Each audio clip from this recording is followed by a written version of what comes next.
Hi guys, welcome. What if I told you that you could make 1,000, millions, or even billions without having to work extra hours? I know you say I said it the last time, but this time around I'm trying to give you more context and hopefully some more practical guidance to see how this could work out. So stay with me. So going right in, I think the very first step to trying to get to the level of wealth I described earlier is understanding what compounding is. Okay, so in simple terms, compound interest is essentially any interest on your interest, right? I'll give you an instance. I'm sure you understand this, but just to give you more context, I'll say for example you've got like 1,000, right? And then you put it in either a savings account or a fixed income account, and then you get like 10%. Now at the end of the first year, you have 10% of 1,000. So at the end of the first year, you have 1,100. Okay. Now, when you're investing the next year, you are not starting at 1,000. You're starting at 1,100. So that means your interest is not earning you interest. So essentially, you are growing faster. So what that does is it makes your speed faster, as opposed to starting from 1,000 the next year again. And that's what the whole idea of what compound interest is in simple terms.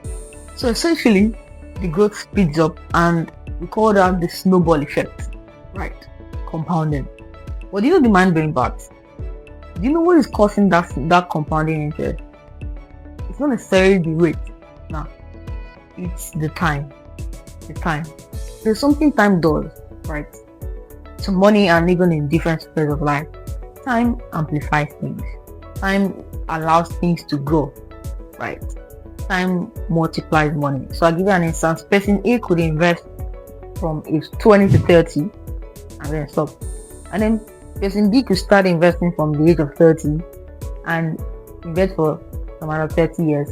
But he still might not amass the kind of wealth person A has amassed because of time, right? Because of time. So time is our greatest friend, and of course time is also our greatest enemy. But I think in all, time discovers, or time brings out true character, and time brings out true potential in everything.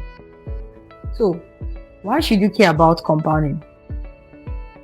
Essentially, why you should care about compounding is because of a concept I'll call inflation, which we're very much familiar with, in the sense that the way the economy is structured, right? Inflation is a key thing, because for the economy to grow, there needs to be more inflow, more money supply, and at some point inflation is going to kick in, right? Because cost of things are not going to remain the same, right? So essentially, as time goes by, over time cost of living rises.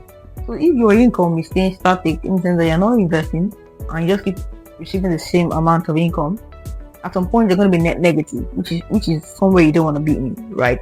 So the compound interest helps you to beat inflation, because then you're not just growing at the amount you've invested, rather you're growing at a faster pace because of the accumulated interest on the amount that you initially invested. Hopefully that makes sense. And when it comes to investing, there are so many things you could do. I'm not going to go into detail on that right now, but as younger folks, you might want to position more towards investing in stocks, call it equities, or you could do ETFs, right? And as more older folks, you could channel your funds to maybe fixed income, mutual funds, well, potentially ETFs. And if you feel like, you want to take more risk, then you could do equities. But I'll let you decide that. But essentially, compound interest is your greatest friend. So ensure that you're always investing at every point in time, and let your interest grow, and leave your interest. Don't pick it out. You could be a valid reason, but ideally, when you leave it in, you allow the compound interest to kick in. It helps you to grow faster. And to wrap up, I'll be referencing a quote from Albert Einstein. And you know what he said? He said, "Compound interest is the eighth wonder in the world. He who understands it ends it. He who doesn't pays it." I think that's pretty profound, actually. So, in summary, if you start investing now, time works for you. But if you don't, time works against you. So, make sure to start small. You don't have to start small. If you have big, start big. But I think the key takeaway is start small, start early, and over time, you're going to be way better off. I hope this has helped you. Thank you so much for watching, guys. Really appreciate you staying to the end, and we'll try as much as possible to create more series on concept of finance, make it easy to understand. And if you particularly have some concept you want me to speak to or some questions, feel free to drop it in the comment section and I'll try to pick it up next time. Cheers and enjoy the rest of the day.